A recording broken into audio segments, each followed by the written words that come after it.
नमस्कार दोस्तों, स्वागत है आपके मेरे YouTube चैनल आओ हम साथ पढ़ें। दोस्तों, इस चैनल का ही मतलब है कि आओ हम साथ पढ़ें। तो हम सब पढ़ रहे हैं, मैं भी पढ़ाई कर रहा हूँ, आप भी पढ़ाई करें। इसका जो मोटिव है यही है कि सब पढ़ें और कैसे उत्तराखंड की गवर्नमेंट एग्ज़ाम को हम क्रैक करें। और अगर दोस्तों आपने मेरा चैनल सब्सक्राइब नहीं किया हो तो प्लीज़ सब्सक्राइब करें और बेल आइकन को ज़रूर दबाएँ। बेल आइकन से जो भी मैं आपको वीडियो दूँगा आपको नोटिफिकेशन आप तक पहुँच जाएंगे। दोस्तों, आज हम बात करेंगे कि आप उत्तराखंड में जो होता है कि जो भी यूकेपीएससी है यूकेपीएससी या यूकेएसएससी या जो अदर गवर्नमेंट एग्ज़ाम होते हैं उनमें उत्तराखंड के बारे में सबसे ज़्यादा पूछा जाता है। तो उसको हम कैसे तैयारी करें, उसके लिए एक जो बहुत अच्छी पुस्तक है, मतलब एक बुक है, वो है परीक्षा वाणी, केसरी नंदन त्रिपाठी के। इसके जो हैं मतलब टाइम टाइम में इसके संस्करण आते रहते हैं। मेरे पास जो है 2021 का है, 2021 का संस्करण है। तो इसका चलो इंडेक्स देखते हैं। इंडेक्स मतलब विषय सूची देखते हैं। तो इसमें विषय सूची में हम देख लेना दोस्तों, आपके विषय सूची जो 3 नंबर में है कि क्या क्या है इसमें टॉपिक्स हैं। तो इसमें टॉपिक हैं 1 से लेकर और 22 तक टॉपिक हैं, अध्याय जिसको बोलते हैं, सब्जेक्ट। चलो दोस्तों, पहला सब्जेक्ट देते हैं। पहला सब्जेक्ट है इसमें उत्तराखंड एवं उसका संचित अवलोकन। तो इसमें है राजनीतिक, प्रशासनिक और संचित। तो इसमें दोस्तों दे रखा है कि आपके उत्तराखंड में कितने डिस्ट्रिक्ट हैं। हमारे उत्तराखंड में तो 13 हैं। आप सभी को कुमाऊं में 6 और गढ़वाल में 7। गढ़वाल का मुख्यालय कहाँ है? पौड़ी में। और कुमाऊं का नैनीताल में। ये बना कब? 1854 में जो बना है। गढ़वाल का मुख्यालय नैनीताल में, कुमाऊं का मुख्यालय नैनीताल में बना है और गढ़वाल का मुख्यालय पौड़ी में बना है 1969 में, पौड़ी में। और देखिए इसमें दोस्तों आपको ध्यान देना होगा कि गढ़वाल में कौन कौन से ज़िले हैं। गढ़वाल में आते हैं चमोली, उत्तरकाशी, देहरादून, पौड़ी, टिहरी, हरिद्वार और रुद्रप्रयाग। जबकि कुमाऊं में 6 जिले में नैनीताल, अल्मोड़ा, पिथौरागढ़, उधम सिंह नगर, बागेश्वर और चंपावत। 6 आपको याद रखने कुमाऊं में और 7 हैं गढ़वाल में। अब ये बने कब कब हैं? देहरादून जो बनाया 1817 में, इसका मुख्यालय भी देहरादून में है और इसका कितना क्षेत्रफल है? 3088। पौड़ी जो है वो 1840 में बना और इसका मुख्यालय भी पौड़ी में है। इसका जो क्षेत्रफल है 5329 वर्ग किलोमीटर। इसके बाद अल्मोड़ा बना 1891। देखिए जी, अल्मोड़ा और नैनीताल दोनों 1891 बने हैं और इनके मुख्यालय अल्मोड़ा का अल्मोड़ा में है, नैनीताल का नैनीताल में। लेकिन अल्मोड़ा का जो क्षेत्रफल है वो 3139 और नैनीताल का है 4251 वर्ग किलोमीटर। टिहरी है, जो टिहरी जो आज़ाद मतलब हमारे इसमें आया, वो आया 1949 में, क्योंकि टिहरी पहले अलग से रियासत हुआ करती थी। 1949 में ये इंडिया में शामिल हुआ। तो इसमें 1949 में इसका जो यूपी में इसको शामिल किया गया था उस समय। तो इसका जो मुख्यालय नई टिहरी है और इसका जो क्षेत्रफल है 3642। पिथौरागढ़ 1960 में बना, इसका पिथौरागढ़ में मुख्यालय है। इसका जो क्षेत्रफल है 7090 वर्ग किलोमीटर। उत्तरकाशी 1960, उत्तरकाशी का जो क्षेत्रफल है 8016। चमोली 1960 में बना है भी इसका, लेकिन इसका मुख्यालय गोपेश्वर में है। देखिए सबके मुख्यालय वही हैं लेकिन चमोली का गोपेश्वर में है। इसका जो क्षेत्रफल है 8030 और यही सबसे बड़ा जिला है हमारे उत्तराखंड में। हरिद्वार जो बना 1988 में, हरिद्वार में इसका, और इसका जो क्षेत्रफल है 2360। उधम सिंह नगर 1995 बना, इसका जो मुख्यालय रुद्रपुर में है और इसका जो क्षेत्रफल है 2542। रुद्रप्रयाग 1997 में, इसका रुद्रप्रयाग में है और क्षेत्रफल है 1984। चंपावत 1997, चंपावत का जो मुख्यालय है चंपावत में और क्षेत्रफल है 1766। बागेश्वर भी 1997 बना, बागेश्वर में है और इसका क्षेत्रफल है 2246। तो दोस्तों इस तरीके से इसको याद रख लेना, ये बहुत काम आता है क्योंकि इन पर क्वेश्चन एक न एक क्वेश्चन तो बनता है। बाकी इसको आप चाहें कहीं पे भी नोट करके एक सामने अपने दीवार में एक नोट बना के, एक इसका चार्ट बना के दीवार में लगा दें, जब भी देखते हुए ध्यान में तो याद रहता है। और बाकी दोस्तों इसमें आपको कुछ ज़्यादा कुछ देखना नहीं, इसमें कितने आपके ज़िले हैं, देहरादून में कितने विधानसभा क्षेत्र हैं, हरिद्वार में कितने विधानसभा क्षेत्र हैं, तो इन संख्या देख लेना क्योंकि टोटल तो 71 है। बाकी इसमें आपको दोस्तों देखना नहीं है, इसके अंदर इसके बाद भी बहुत सारे हैं, इसको आपको देखना नहीं, मोटा मोटा आप पढ़ते रहना जब जैसे जैसे आगे बढ़ोगे उसके वजह से इसको पढ़ते रहना दोस्तों। उसके बाद है दोस्तों देखो इसमें, हाँ इसमें याद रखना दोस्तों कि उत्तराखंड में राज्य की जो तहसीलें हैं वो 110 हैं और जो राज्य के ब्लॉक भी कभी कभी पूछता है। ब्लॉक जो है वो 95 है, तो ये याद रखना। उसके बाद पेज नंबर 7 से लेकर और दोस्तों इसमें पेज नंबर 7 से लेकर और 81 तक इसको आपको पढ़ते रहना, क्योंकि इसे बहुत डीपली है, तो आप उसमें देखते रहना दोस्तों, और उसको समय के साथ पढ़ते रहना, क्योंकि इसमें बताने के लिए ज़्यादा कुछ है नहीं, वो बस ऑनलाइनर है, आपको पढ़ना होगा। अब हम सीधे चैप्टर नंबर 2 जो है वह उत्तराखंड के राजनीतिक प्रशासनिक ढांचा है। उत्तराखंड का राजनीतिक और प्रशासनिक, उत्तराखंड आप सभी को पता है 9 नवंबर 2000 को बना था। ये 11वां राज्य था भारत, मतलब पर्वतीय राज्य जो था, हिमालय राज्य जिसको बोलते हैं, 11वां था। और 1 जनवरी पहले इसको उत्तराखंड नाम दिया गया, लेकिन इसको उत्तरांचल नाम दिया गया था, लेकिन 1 जनवरी 2007 से इसका नाम हम उत्तराखंड कर दिया। ये बिल्कुल क्वेश्चन आता है दोस्तों, इसको याद रखना कि पहले जब हमारा स्टेट बना 9 नवंबर 2000 को, तो इसका नाम उत्तरांचल था, लेकिन बाद में इसको 1 जनवरी 2007 से इसका नाम उत्तराखंड हो गया। उसके बाद आपको इसके गुण सन 2001 में उत्तर प्रदेश सरकार राज्य के लिए प्रतीक चिन्हों का ये कुछ नहीं पढ़ना। हाँ, इसके बाद आपको पढ़ना है दोस्तों राज्य चिन्ह। हमारे राज्य चिन्ह क्या है? सांस्कृतिक कार्यों के लिए स्वीकृत राज्य चिन्ह में भौगोलिक स्रोत की झलक मिलती है। इसके चिन्हों को याद रखना कि इसमें 3 पर्वत चोटियाँ श्रृंखलाएँ हैं, 4 गंगा की लहरें हैं, और इसका मध्य अशोक के लाट के अंकित, अशोक के लाट के नीचे एक मुंड को अनुस्त लिया गया है, इसमें सत्यमेव जयते लिखा गया है। तो इसको याद रखना, क्योंकि ये पूछा भी जाता है। क्वेश्चन क्या बन सकता है कि जो हमारा उत्तराखंड का जो चिन्ह है, राज्य चिन्ह है, उसके जो अशोक की लाट के किस उपनिषद से लिया गया है, तो आपको याद रखना होगा मुंड को उपनिषद से लिया गया है, और वाक्य जो होगा वो सत्यमेव जय लिखा हुआ है। दूसरा आगे है दोस्तों राज्य पुष्प। राज्य पुष्प क्या है? हमारा मध्य हिमालय क्षेत्रों में से 4800 से 6000 मीटर की ऊंचाई पर पाए जाने वाले पुष्प ब्रह्म कमल को उत्तराखंड सरकार ने राज्य पुष्प घोषित किया है। तो हमारा जो राज्य पुष्प है वो ब्रह्म कमल है, और इसका वैज्ञानिक नाम है ससारिया अबलेटा। ये आपको रखना होगा। उत्तराखंड में इसकी कुल 24 जातियां हैं। पूरे विश्व में 210 प्रजातियां पाई जाती हैं। ससोरिया ससोरिया लूपा, ये कुछ नहीं पढ़ना आपको। उत्तराखंड में पाई जाने वाली प्रमुख प्रजातियां ब्रह्म कमल, फेन कमल, कस्तूरबा कमल के पुष्प बैंगनी रंग के होते हैं। ये आपको याद रखना कि बैंगनी के ब्रह्म कमल, फेन कमल तथा कस्तूरबा कमल के पुष्प बैंगनी रंग के होते हैं। उत्तराखंड के फूलों की घाटी केदारनाथ, शिवलिंग ग्लेशियर, पंडारी ग्लेशियर आदि क्षेत्रों में ये पाया जाता है। ये आपको रखना पड़ेगा। इसमें स्थानीय भाषा मतलब लोकल, जो वहाँ पे अपनी भाषा में इसको कोल पदम बोलते हैं। इस पुष्प के उल्लेख वेदों में मिलता है। इसको सुगंधित पुष्प का नाम दिया गया है। ये कुछ नहीं। ब्रह्म कमल के पौधों की ऊंचाई, ये याद रखना कि ब्रह्म कमल के पौधों की ऊंचाई 70 से 80 सेंटीमीटर होती है। ये कभी कभी पूछ लेते हैं। और ये कब इनका फूलने का टाइम होता है? जुलाई से सितंबर तक, मात्र 3 महीने के लिए फूलते खिलते हैं। ये बिल्कुल आपको दोस्तों याद रखना है। अगला है आपका राज्य पक्षी। तो हमारा जो स्टेट बर्ड है वो क्या है? हिमालय के मयूर के नाम से प्रसिद्ध मोनाल को राज्य का पक्षी घोषित किया गया है। इस पक्षी के लगभग संपूर्ण हिमालय क्षेत्र में 2500 से 5000 मीटर की ऊंचाई के घने जंगलों में पाई जाती है। मोनाल या डायरा की एक प्रजाति पक्षी है, लेकिन मोनाल मादा पक्षी है। ये याद रखना कि मोनाल हमेशा मादा है और डाफिया एक नर पक्षी है। महत्वतः इसका हिमालय प्रदेश जो हमारा बगल में स्टेट है, हिमालय प्रदेश का भी राज्य पक्षी मोनाल है, और नेपाल का भी राष्ट्रीय पक्षी मोनाल है। तो ये याद रखना सर, कभी कभी पूछ लेता है कि उत्तराखंड के अलावा और किस स्टेट का राज्य पक्षी सेम है, तो आपको याद रखना पड़ेगा हिमाचल प्रदेश और नेपाल का भी मोनाल ही है। मोनाल का वैज्ञानिक नाम लोफारिस इम्पेसिस है। इम्फेलिस 4 मुख्य प्रजातियां हैं। उत्तराखंड में कश्मीर, असम और नेपाल में स्थानीय भाषा में इस पक्षी को मनियाल या मुनाल के नाम से जाना जाता है। नीले काले हरे रंगों के मिश्रण में पक्षी, ये कुछ नहीं पढ़ना, पूछ हरी होती है। आप शायद बहुत से लोगों ने देखे भी होंगे। ये कुछ नहीं पढ़ना। हाँ, कभी कभी मांस और खाल के लिए मोनाल का शिकार अधिक होता है। ये कुछ नहीं पढ़ना आपको। हाँ, एक पढ़ लेना, कभी कभी पूछ लेते हैं कि क्या खाता है, इसका प्रमुख खाना क्या है। आलू की फसल को ये बहुत नुकसान, मतलब आलू को ये बहुत पसंद करता है। आगे है दोस्तों आपका राज्य पक्षी।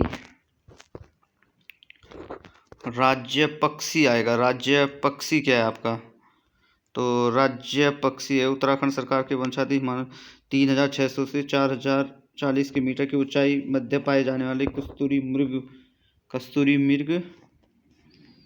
को राज्य पक्षी घोषित किया गया है। अवैध शिकार के कारण विलुप्त होने के कारण पहुंची इस प्रजाति मृग केदारनाथ फूलों की घाटी उत्तरकाशी पिथौरागढ़ जनपद से 2 से 5,000 किलोमीटर की ऊंचाई पर स्थित जंगलों में पाए जाने वाले इस मृग की 4 प्रजातियां होती हैं। घाता कस्तूरी मृग वाले मृग उत्तराखंड के कश्मीर, हिमाचल प्रदेश और सिक्किम में आदि उत्तराखंड के छोड़ के ये कश्मीर, हिमाचल प्रदेश और सिक्किम में भी पाए जाते हैं। इसका वैज्ञानिक नाम है मास्कस काइसोगास्टर है। इसे हिमालय मस्क डियर भी कहते हैं, नाम से भी जाना जाता है। इस मृग का रंग भूरा होता है, काले रंग के धब्बे होते हैं और ये इसका ऊंचाई लगभग 20 वजन होती इसका ऊंचाई लगभग 20 इंच, वजन 10 से किग्रा होता है। इसकी घृणा और श्रवण शक्ति बहुत तेज होती है। आत्मरक्षा के लिए इनमें सींग भी वजह 2 बड़े बड़े दांत पाए जाते हैं। इसमें सींग नहीं होते, 2 बड़े बड़े दांत हैं जो बाहर की ओर निकले रहते हैं। इसकी औसत आयु लगभग 20 वर्ष होती है। तो ये इसकी औसत मादा मृग की गर्दन अवधि 6 माह, ये सब कुछ नहीं पढ़ना। कस्तूरी मृग केवल नर मृग में पाया जाता है। ये जरूर देखना कि जो कस्तूरी होती है वो हमेशा नर मृग में पाई जाती है। तो ये आपको दोस्तों पढ़ना है इसमें से कि कस्तूरी किस में मिलती है, किस में नहीं मिलती है। ये आपको जरूर पढ़ना है कस्तूरी किस में मिलती है, किस में नहीं मिलती है। उसके बाद है दोस्तों अगला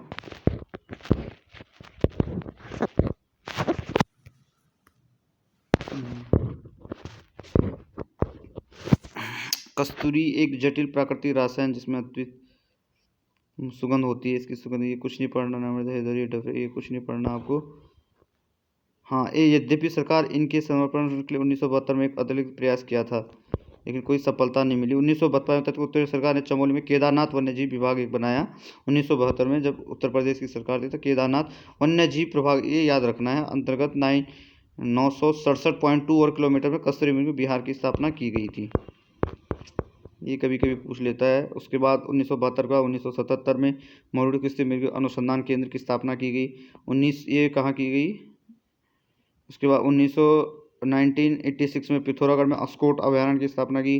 1982 चमोली जिले के कांचलखर कस्तूरी मृग प्रजनन स्थापना की। राज्य के वन्य जीव 2005 के अनुसार कस्तूरी मृगों की संख्या ये थी। अभी हो सकता है इसको गूगल में अपडेट देख लेना क्या हुई है। उसके बाद आता है दोस्तों राज्य वृक्ष क्या हमारा, बस राज्य वृक्ष हमारा बुरांस है तो उसको देख लें। बसंत के मौसम में आने वाले हरे रंग बिरंगी फूलों से उत्तराखंड के प्राकृतिक सौंदर्य को अधिक निखार देने वाले सदाबहार वृक्ष बुरांस को राज्य वृक्ष घोषित किया गया। इसका नाम रोडोडेंड्रन ओरियन है। यह विशुद्ध रूप से एक पर्वतीय वृक्ष होता है। इसमें देखिए दोस्तों, ये एक बुरांस होता है। बुरांस पे क्या होता है, लाल लाल कलर के फूल लगते हैं, बहुत स्वादिष्ट। आपने देखा होगा मधुमक्खियाँ भी इसमें बहुत होती है आसपास इसके, क्योंकि यहाँ से रस निकालती हैं। ये बहुत बढ़िया वृक्ष होता है, बहुत से लोगों ने देख रखा होगा बुरांस। तो इसी को हमारा इसका जो पेड़ होता है उसी को राज्य वृक्ष बोला गया है, बुरांस को। ये 1500 से 4 मीटर ऊंचाई तक मिलने वाले बुरांस के फूलों का रंग चटक लाल होता है। देखिए दोस्तों, जो मैंने बोला गहरा लाल हल्का होता है। ये 11,000 फुट की ऊंचाई के सफ़ेद, अगर ज़्यादा हाइट में होंगे तो सफ़ेद रंग के भी बुरांस पाए जाते हैं। तो ये सब आपको पढ़ना है दोस्तों। आजकल बुरांस के फूलों का जो जूस है वो भी बनाया जा रहा है, जो हृदय रोग के लिए बहुत अच्छा है। आजकल बहुत सारे लोग बुरांस के फूलों का रस भी बना रहे हैं। तो बुरांस की वृक्षों की ऊंचाई 20 से 25 फीट होती है और इसकी लकड़ी बहुत मुलायम होती है। अब पढ़ेंगे दोस्तों हम शासन प्रशासन। शासन प्रशासन है जो पेज नंबर 84 में ही है, इसको पढ़ लेना दोस्तों। ऐसे मैं भी मोटा मोटा पढ़ लेना। देश के अन्य राज्यों की तरह इसका भी शासन संविधान अध्याय नंबर 6 अनुच्छेद 152 से 37 तक के अनुरूप है, संचालित किया गया। संविधान के अनुरूप राज्य में शासन की प्रणाली लागू की गई। इसके 3 प्रमुख अंग होते हैं। कार्यपालिका, जिसमें राज्यपाल, मंत्रिपरिषद, सचिवालय विभाग होते हैं तथा एक महाधिवक्ता भी होता है। दूसरा विधानमंडल होता है, जिसमें राज्यपाल एवं विधानसभा होती है। और तीसरा उच्च न्यायालय तथा अधीनस्थ न्यायालय होती है। अब देखते हैं सबसे पहले इसमें कार्यपालिका। राज्यपाल संविधान के अनुसार 153 के अनुसार राज्यों के लिए जो राज्य अध्यक्ष की व्यवस्था करता है, जिसे राज्यपाल या गवर्नर के नाम से जाना जाता है। राज्यपाल शब्द राज्य की सरकार का बोध करता है। राज्य कार्य की शक्ति निहित होती है, लेकिन यह किसी भी प्रयोग में अनुष्ठित माध्यम से करता है। राज्य के विवेकाधीन शक्तियों का प्रयोग करते हुए समय वास्तविक प्रमुख होता है। राज्य के विधायक, इसको पढ़ लेना दोस्तों मोटा मोटा, लेकिन वो अनुच्छेद याद रख लेना कि 153 के अनुसार राज्यों के लिए राज्य की व्यवस्था करता है। उसके बाद मंत्रिपरिषद। मंत्रिपरिषद संविधान के अनुसार 164, ये जरूर याद रख लेना है। 164 होता है। अनुच्छेद 164 के अनुसार राज्यपाल सर्वप्रथम मुख्यमंत्री की नियुक्ति करता है और इसकी सलाह पर ही मंत्रियों की नियुक्ति करता है। नियुक्ति के बाद ही अनुसूचित 3 के अनुसार एवं पद की गोपनीयता की शपथ दिलाता है। मंत्रीगण राज्यपाल के पद से अपना पद ग्रहण करते हैं। मतलब कि जो हमारा अनुच्छेद 164 है उसके अनुसार क्या होता है, मुख्यमंत्री को जो शपथ दिलाएगा राज्यपाल ही दिलाएगा, अन्य मंत्रियों को भी दिलाएगा, लेकिन मुख्यमंत्री की सलाह पे दिलाएगा। ये हमारा मंत्रिपरिषद है। इसके बाद है दोस्तों मुख्यमंत्री। राज्य कार्यपालिका वास्तविक प्रधान जो होता है उसे मुख्यमंत्री होता है।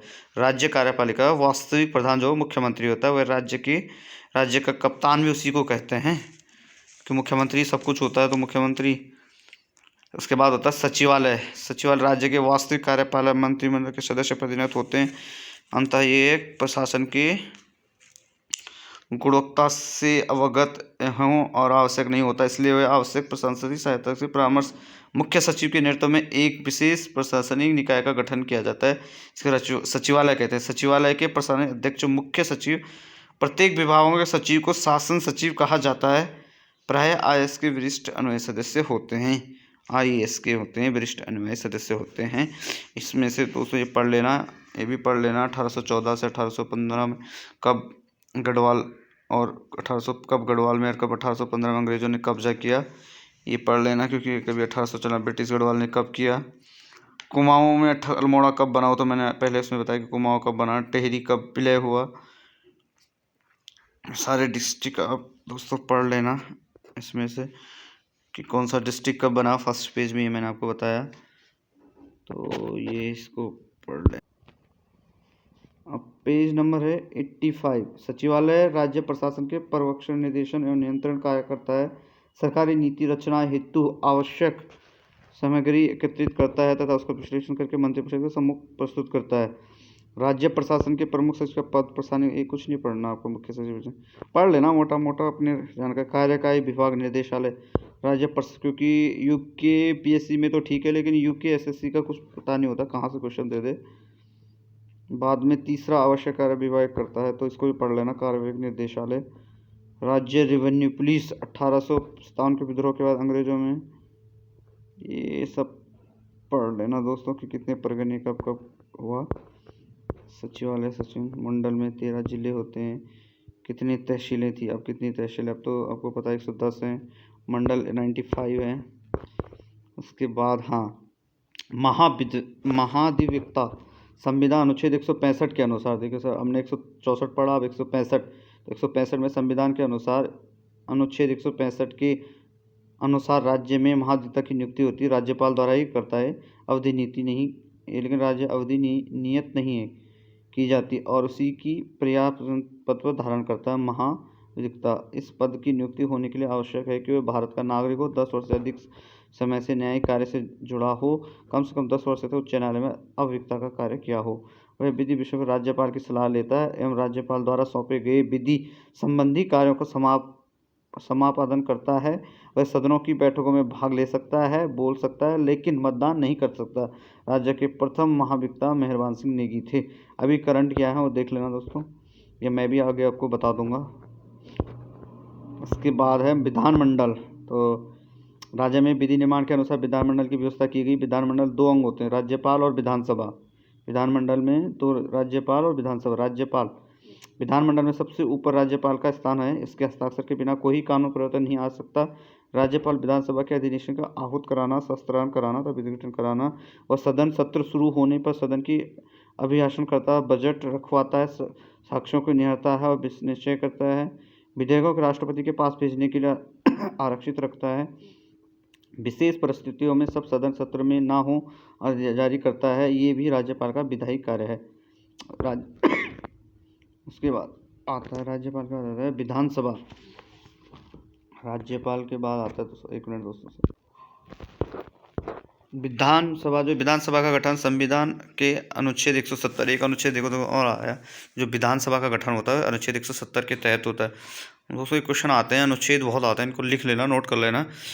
अनुच्छेद के 164 देखा हमने, 165 देखा, अब 170 देख रहे हैं, 153 देखा हमने, राज्य के वयस्क मतदाताओं को चुने गए सदस्यों द्वारा इस अनुच्छेद के तहत व्यवस्था की जाती है। राज्य की विधानसभा में अधिकतम 500 और कम से कम 60 सदस्य हो सकते हैं। विधानसभा सदस्यों की चुनाव विधानसभा वयस्क 18 वर्ष होना चाहिए। मतदाताओं की प्रत्यक्ष रीति किया जाता है।